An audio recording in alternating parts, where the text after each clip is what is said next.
tidak benarkan. Yang Muhammad Kanga, silakan. Tuan Yang di-Pertua, saya nak tanya dengan pihak kementerian. Tadi disebutkan hampir 1,968 syarikat terpaksa ditamatkan operasi dalam tempoh sejak daripada kita memperkenalkan PKP.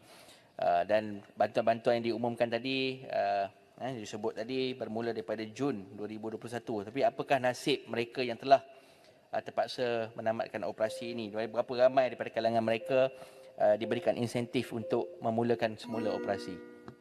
Sibuti. Sekarang saya jumpa Yang Berhormat Kanga. Bismillahirrahmanirrahim. Alhamdulillahirrabbilalamin. Nahmaduhu wa nusalli ala rasulihil karim. Tuan Yang di-Pertua dan ahli-ahli Dewan yang dihormati. Kini adalah tahun ke-55 sejak rancangan Malaysia diperkenalkan buat kali pertama pada tahun 1966. Sejak itu, pengisian kemerdekaan dan pembangunan negara baru menjadi lebih tersusun sehingga ia mencapai satu tahap yang boleh kita banggakan. Namun kita tak boleh lalai dan mudah berpuas hati. Apa yang baik tetap boleh ditambah baik. Even the best can be improved. Kita tak boleh menolak hakikat bahawa sejak sekian lama ada beberapa masalah dan isu perlu untuk kita teliti. Misalnya projek-projek gagal dan bermasalah yang tentunya menjadi faktor yang menyumbang kepada kedudukan kita dalam perangkap pendapatan pertengahan ataupun middle income trap, pendapatan rendah rakyat, kedudukan negara yang kian goyah berdepan kejutan ketidaktentuan ekonomi serantau dan antarabangsa dari semasa ke semasa, serta tuntutan perkembangan zaman selaras dengan kemajuan sains dan teknologi. Tuan Yang di-Pertua dan ahli-ahli sidang yang saya hormati, selaras dengan ini saya akan memberikan fokus perbahasan saya kepada 3 tema. Yang pertama tentang tata kelola kerajaan yang baik.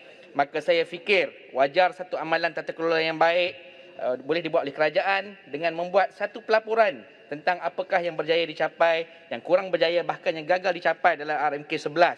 Dewan perlu tahu tentang ini kerana padanya ada aspek-aspek penilaian yang lebih cermat dapat kita buat. Kita ambil contoh misalnya, Sekolah Sukan Malaysia Perlis di Bukit Cabang, di Parlimen Padang Besar, patut siap pada tahun 2014, semasa RMK 10, tidak siap sampai sekarang. Hospital Padang Besar dijanjikan sejak RMK 9, pecah tanah berkali-kali, tapi belum ada seketul bata pun diletak di sana. Banyak lagi yang belum dicapai. Misalnya RMK 11 yang menjanjikan lebih 12,000 peluang pekerjaan di Perlis masih belum diterjemahkan sepenuhnya.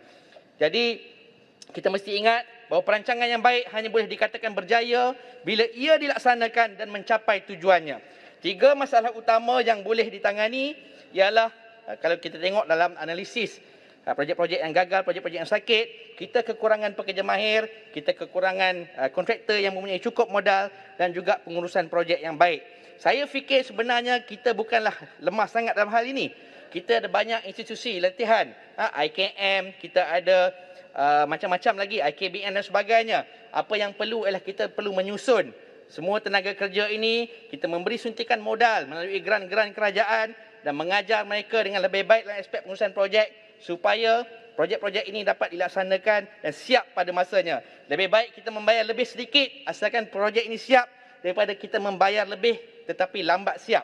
Saya berpendapat antara punca kenapa semua ini berlaku ialah kerana lemahnya semak dan imbang dalam sistem kita. Ya, kita ada parlimen, namun umum tahu bagaimana terhadnya demokrasi di Malaysia dalam pelbagai aspek. Lihat saja dalam pelbagai indeks antarabangsa tentang ini dan realiti. Kebebasan akademik, kebebasan media, kebebasan kehakiman dan sebagainya. Semua tahu bagaimana parti-parti pembangkang sering diremehkan, ditekan, ditindas dan dinafikan hak walaupun sebahagian mereka sebenarnya adalah anggota legislatif iaitu sebuah cabang kerajaan dan mereka dipilih oleh rakyat. Mujur, kini kita sedang berada dalam satu tempoh bersejarah bila kerajaan dan blok pembangkang terbesar melakukan perjanjian persefahaman iaitu MOU untuk sebahagiannya memulihkan kembali institusi demokrasi di negara ini. Kita tidak boleh lagi membiarkan pemulihan ini hanya berlaku kerana keadaan politik semasa atau kerana keterbukaan pemimpin tertentu. Ia mesti diinstitusikan agar tetap kekal menjadi amalan budiman ataupun gentleman practices dalam politik kita. Soalan saya, berapakah anggaran kos untuk mengembalikan semula Suruhanjaya Perkhidmatan Parlimen bagi membolehkan ia kembali berfungsi secara mandiri? Dalam memperkatakan tentang pertanggungjawaban, ketulusan dan integriti sistem ini, sudah tentu ia tidak terlepas daripada persoalan fiskal negara yang meruncing. Kita wajib sedar bahawa dokumen yang sedang kita bahaskan ini bukan sekadar untuk menyedapkan mata memandang atau telinga mendengar. Dokumen yang kita bahaskan ini adalah satu rancangan 5 tahun yang secara keseluruhannya bernilai RM1.5 trilion. Sebenarnya ini di bawah RMK 11 pun kita merancang lebih daripada 1 trilion dalam tempoh 5 tahun. Bagaimanapun kita perlu sedar bahawa daripada jumlah ini kira-kira 95 hingga 99% hasil kerajaan digunakan untuk perbelanjaan mengurus. Manakala bakinya antara 1 hingga 5% hasil kerajaan digunakan untuk perbelanjaan pembangunan. Selebihnya kita perlu berhutang dan kita telah berhutang saban tahun sehingga hutang ini semakin menghimpit diri kita pada hari ini. Inilah corak perbelanjaan yang berlaku sebelum PRU14. Meskipun setengah pihak mendakwa GST dapat meningkatkan hasil kerajaan. Sebagai seorang ahli parlimen yang memandang GST sebagai satu sistem cukai yang baik, persoalan besar yang perlu diberi penekanan sebenarnya ialah untuk apa hasil ini dibelanjakan. Jika kita telusuri semula tempoh antara tahun 2009 hingga 2017, jelas walaupun setengah bantuan baru diumumkan di bawah program Satu Malaysia, ia dibuat melalui agihan pelbagai bentuk subsidi yang diberikan sebelum itu. Misalnya pelupusan subsidi gula. Jika kita teliti rekod perbelanjaan kerajaan dari tahun ke tahun, kita akan melihat pengurangan subsidi dan perbelanjaan sosial. Misalnya daripada jumlah RM74 bilion pada tahun 2009 kepada RM28 bilion pada tahun 2017. Satu pengurangan subsidi yang cukup besar. Tambahan lagi, nisbah perbelanjaan pembangunan berbanding hasil menyusut dari 12% pada tahun 2009 kepada antara 1 hingga 5% menjelang PRU ke-14. Selebihnya, seperti yang saya jelaskan tadi, pembangunan dibuat secara berhutang. Maka tidak hairanlah Tan Sri Idris Jala, Menteri pada ketika itu pernah menyebut, sekiranya kerajaan meneruskan corak perbelanjaan sedemikian, kita mungkin bankrupt pada tahun 2019. Maksud beliau sudah tentulah kita berada dalam situasi kewangan yang meruncing dan itulah realitinya selepas PRU ke-14. Kini bayaran khidmat hutang telah mencecah 15% setahun sehingga 20% setahun. Dalam bahasa mudahnya, bagi setiap RM1 bilion pelbagai hasil kutipan yang kita kutip, kita mengguna antara RM150 juta sehingga RM200 juta untuk membuat bayaran khidmat hutang. Justru itu penting dalam memastikan tata kelola kerajaan yang baik ini, kita bersikap telus. Soalan saya yang seterusnya, apakah langkah kerajaan untuk merasionalkan jumlah hutang dalam tempoh RMK12 ini?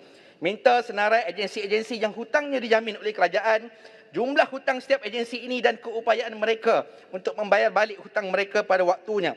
Berapakah jumlah tanggungan hutang ini yang akhirnya perlu dibayar oleh kerajaan? Yang di-Pertua dan sidang Dewan yang saya hormati, tema kedua ialah tentang keseimbangan pembangunan. Dalam dialog bersama Menteri Hal Ehwal Ekonomi sebelum ini, saya pernah bangkitkan keperluan membuat suntikan lebih besar khusus kepada sekurang-kurangnya 6 negeri termiskin untuk mengimbangi pembangunan. Saya gembira mendengar komitmennya amat berhormat Perdana Menteri kemarin untuk memastikan hal ini berlaku dan mahu ulang bahawa selain daripada grant per kapita ataupun capitation grant, berdasarkan jumlah penduduk dan panjang jalan, satu jumlah tetap yang signifikan, misalnya RM500 juta atau RM1 bilion, perlu diberikan kepada setiap 6 negeri termiskin setiap tahun sepanjang RMK12 ini. Hanya dengan ini, keseimbangan pembangunan mungkin boleh berlaku. Saya minta penjelasan tentang kadar pertumbuhan negeri-negeri, apakah rancangan kerajaan untuk meningkatkan KDNK di negeri-negeri yang pertumbuhan KDNK-nya di bawah kadar purata Malaysia. Sabah dan Sarawak misalnya lebih rendah dari negeri Perlis, meskipun belanjawan negeri mereka besar. Ini menunjukkan bahawa kurangnya suntikan projek yang bermakna di sana. Jika boleh, saya mencadangkan kerjasama strategik kerajaan persekutuan dan juga kerajaan-kerajaan negeri bagi mengatasi masalah khusus. Misalnya dengan mengambil kira unjuran pertumbuhan penduduk dan juga perancangan pembangunan negeri.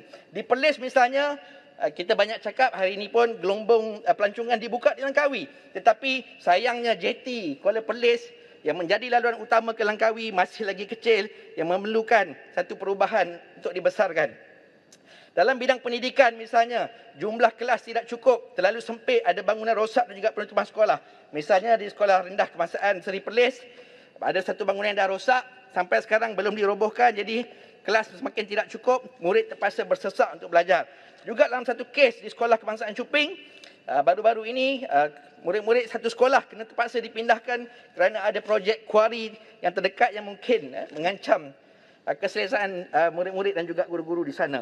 Jadi ini menunjukkan seolah-olah tidak ada perancangan yang teliti sehingga menyebabkan kualiti pendidikan menjadi terabai.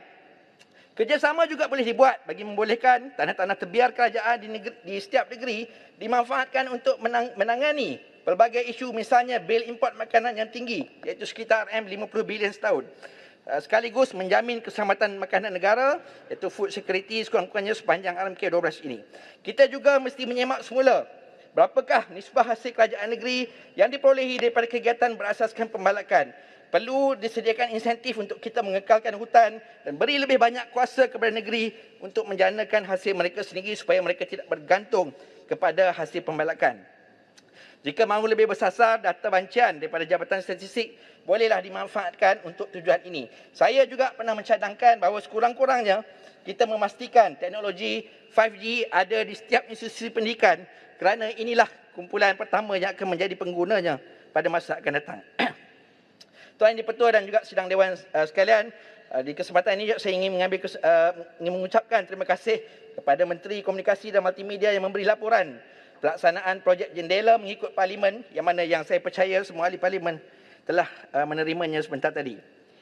Saya percaya semua kementerian sepatutnya berbuat begini kerana dengan maklumat-maklumat beginilah kita dapat mengadakan interaksi antara wakil rakyat dan kementerian secara lebih bermakna bersandarkan data dan maklumat yang lebih lengkap.